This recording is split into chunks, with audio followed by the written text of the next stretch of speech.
عقل گونی ببول کے کاٹے لگا لی اور اسی طرح چلتے رہے. لیکن کیا اتنے پر بس کر دیا؟ مالدار باپ تھا، گنڈوں کو اجرت پر لایا، کہا کہ میرا بیٹا مکہ کی سرحدیں کراس کرنے لگے، اسے مار مار کر اتنا زخمی کرو کہ گھر واپس آ جائے. بڑے طاقتور گنڈے بیچ راستے میں آئے، حضرت صہیب کو پکڑا اور مارنے لگے. اتنا مارا کہ ان کی ناک پھٹ گئی، ان کے گھٹنے توڑے، بہت زخمی کیا. جب وہ زخموں کی تاب نہ لا کر گر پڑے تو آئے ہوئے گنڈوں نے پوچھا چل اب تھک گیا نا گھر واپس چل. اس وقت صہیب کہنے لگے نہیں مجھے مدینہ جانا ہے، مجھے میرے مصطفیٰ کے ہاں جانا ہے. میرے عزیزو زخموں کی دوا تو میرے مصطفیٰ کے پاس ہے. یہ اس کے لیے ہے جس کا سینہ میرے نبی کی محبت سے جگمگا رہا ہے. وہ تھک ہار کر کے چھوڑ کر چلے آئے اور اس کے باپ سے آ کر کہا کہ تمہارا بیٹا بڑا ضدی ہے، نہیں مانتا، بہت مارا ہم نے، زخمی بھی ہو گیا لیکن پھر ویسے ہی چل پڑا. وہ لنگڑاتے ہوئے زخموں کی حالت میں 9 دن کا سفر کر کے مدینے آئے، پیدل چلتے ہوئے آئے. نبی پاک صلی اللہ تعالیٰ علیہ وسلم شام کے وقت صحابہ کہتے ہیں مسجد نبوی کی طرف جا رہے تھے لیکن گردن اونچی کر کر کے کسی کا انتظار کر رہے تھے. صحابہ پوچھتے ہیں یا رسول اللہ کوئی قبیلہ کوئی وفد آنے والا ہے ملاقات کے لیے؟ حضور فرماتے نہیں میرا ایک دیوانہ آ رہا ہے، زخموں سے چور چور میرے پاس آ رہا ہے. صحابہ دیکھتے ہیں غور سے کہ کون آ رہا ہے تو دیکھا لنگڑتے لنگڑتے حضرت صہیب آ رہے تھے. جب وہ قریب آئے نبی پاک صلی اللہ تعالیٰ علیہ وسلم نے ان کو قریب کیا، سینے سے سینہ لگایا اور اپنی چادر اٹھا کر کے ان کو پہنا دیا. حضرت صہیب کہتے ہیں مجھے جتنا مارا گیا تھا، جتنے زخم تھے، مجھے پتہ ہی نہیں چلتا تھا کہ کوئی زخم ہوا بھی تھا کہ نہیں تھا، کوئی درد تھا یا نہیں تھا، مجھے احساس تک نہیں تھا. یا رسول اللہ کل مصیبت بعدک جلل، ان کا یہ نعرہ تھا وہ صحابہ کا، اے اللہ کے رسول اگر آپ ہیں تو ہر مصیبت چھوٹی ہے، ہر مصیبت ہلکی ہے.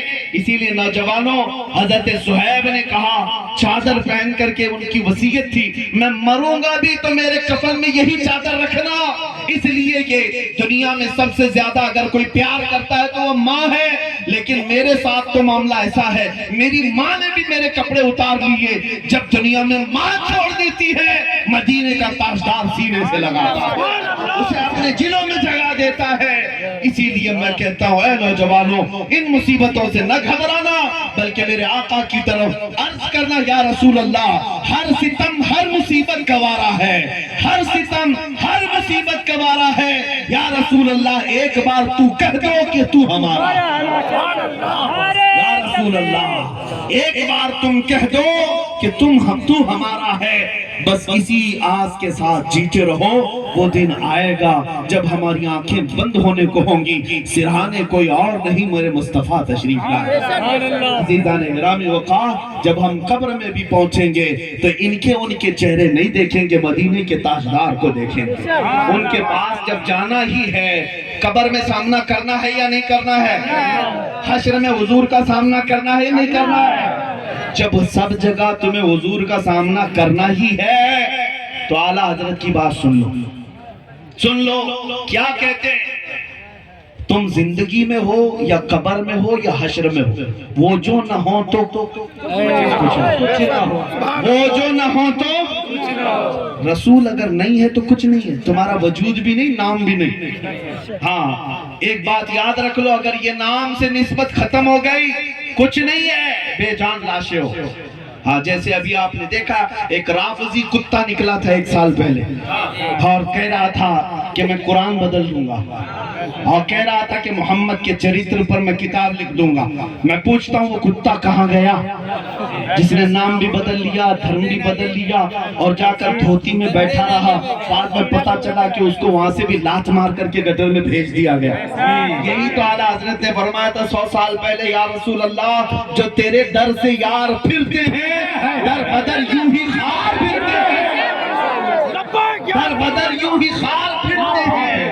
اسی لیے اے سنیو تمہیں یہ میسج دوں گا، وہ جو نہ ہو تو یاد ہے یا نہیں؟ وہ جو نہ ہو تو رسول پاک نہ ہو تو نہ زندگی ہے، نہ قبر ہے، نہ حشر ہے. جب رسول کا ہونا ضروری ہے تو اعلیٰ حضرت کا میسج یہ ہے، آج لے ان کی پناہ، آج مدد مانگ ان سے، آج لے ان کی پناہ، آج مدد مانگ ان سے، کل نہ مانیں گے قیامت میں اگر مان گیا، انہیں جانا انہیں مانا، نہ رکھا غیر سے کام، للہ الحمد میں دنیا سے مسلمان گیا۔